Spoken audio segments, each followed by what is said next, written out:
আসসালামু আলাইকুম বন্ধুরা, কেমন আছেন সবাই? আশা করি অনেক ভালো। তো বন্ধুরা, আজকে আমরা গ্রিন টি নিয়ে কিছু কথা বলবো।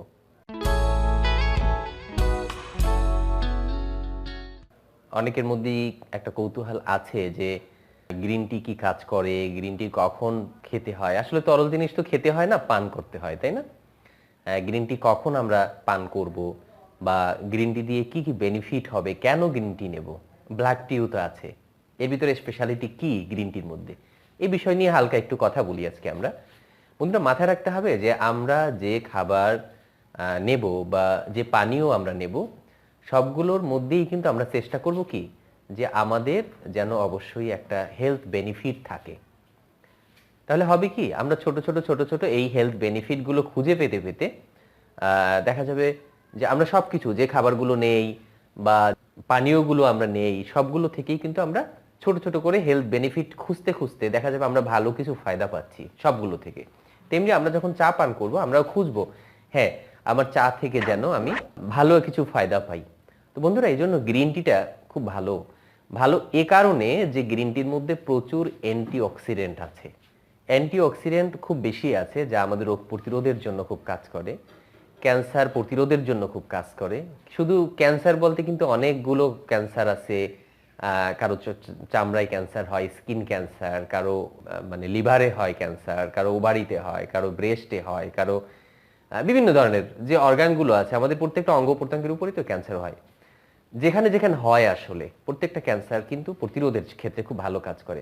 ক্যান্সার হয়ে গেছে, গ্রিন টি খাওয়াচ্ছি আমি, গ্রিন টি খাওয়ানোর পরে ক্যান্সার ভালো হবে, বিষয়টা এরকম না।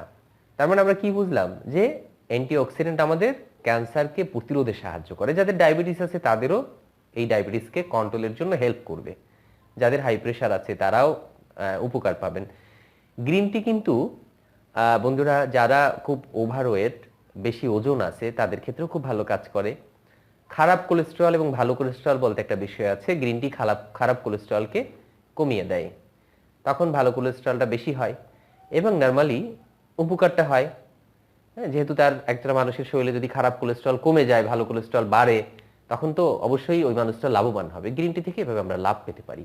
চুলের জন্য, দাঁতের জন্য, ত্বকের জন্য, এগুলোর জন্য বেশ ভালো। এগুলোকে সুস্থ রাখতে, ভালো রাখতে সহায়তা করে। তার মানে আমরা চা পান করছি, চা পান আমাদের অভ্যাস হয়ে গেছে। আমরা আজকে কি করব, জেনে বুঝে তারপর পান করব। হ্যাঁ, আমার এই ফায়দা হচ্ছে, এই উপকার হচ্ছে, ত্বক ভালো রাখার জন্য, ত্বক কুচকানোর ভাবটা দূর হয়ে যাবে, ক্যান্সার প্রতিরোধ করবে, অনেকগুলো ফায়দা মোটামুটি এর মধ্যে আছে, আমরা তো জেনে গেলাম। গ্রিন টি কিন্তু একসময় ওষুধ হিসেবে ব্যবহার করা হতো। হ্যাঁ, এই ভারতবর্ষেই, ভারত উপমহাদেশেই ওষুধ হিসেবে ব্যবহার করা হতো। কারণ একটা গাছের সরাসরি কি, মানে একটা হার্বসের নির্যাস তো, তাই না? আমরা যেমন বিভিন্ন গাছ, বিভিন্ন ঔষধি ভেষজ, ঔষধি যে হার্বসগুলো আছে, ঔষধি ভেষজ আছে, এগুলো নির্যাস যেমন নেই, তেমনি বহু বছর আগে গ্রিন টিকে এরকম ওষুধ হিসেবে ব্যবহার করা হতো, শক্তিবর্ধক হিসাবে, এনার্জেটিক হিসাবে, অ্যান্টি এজিং, যে বয়সকে সে কমিয়ে দেবে, এরকম একটি উপাদান হিসেবে ব্যবহার করা হতো।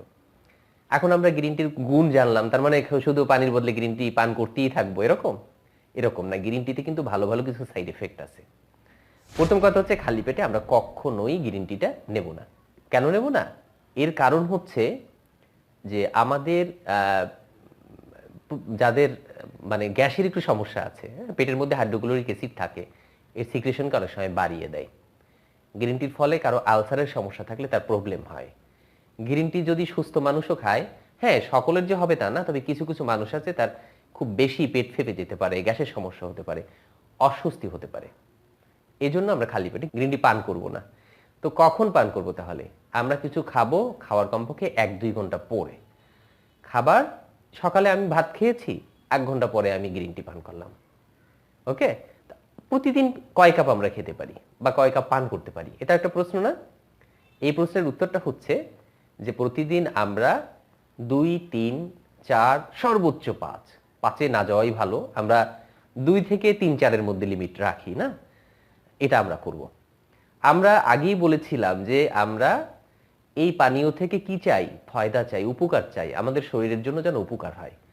এজন্য আমরা কখনো গ্রিন টির সাথে দুধ মেশাবো না, চিনি মেশাবো না।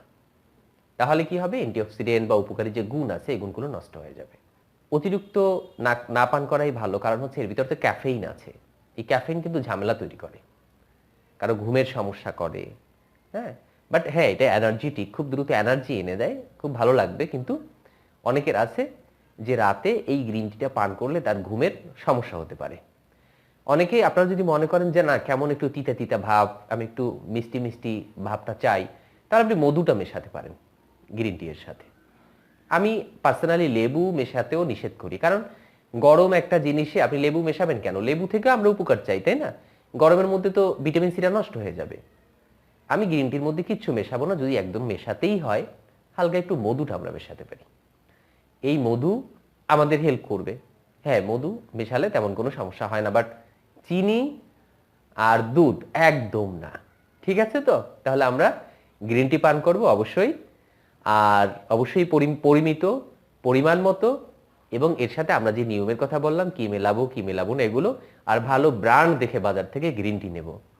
আমি কয়েকদিন আগে একটা গ্রিন টির প্যাকেট কিনেছিলাম, ঝামেলা হয়েছে, এত ফ্লেভার আর্টিফিশিয়াল মেরেছে যে আমি আর পান করতে পারি নাই। তো একটু দেখে বুঝে শুনে ভালো ব্র্যান্ডের গ্রিন টি নেবেন।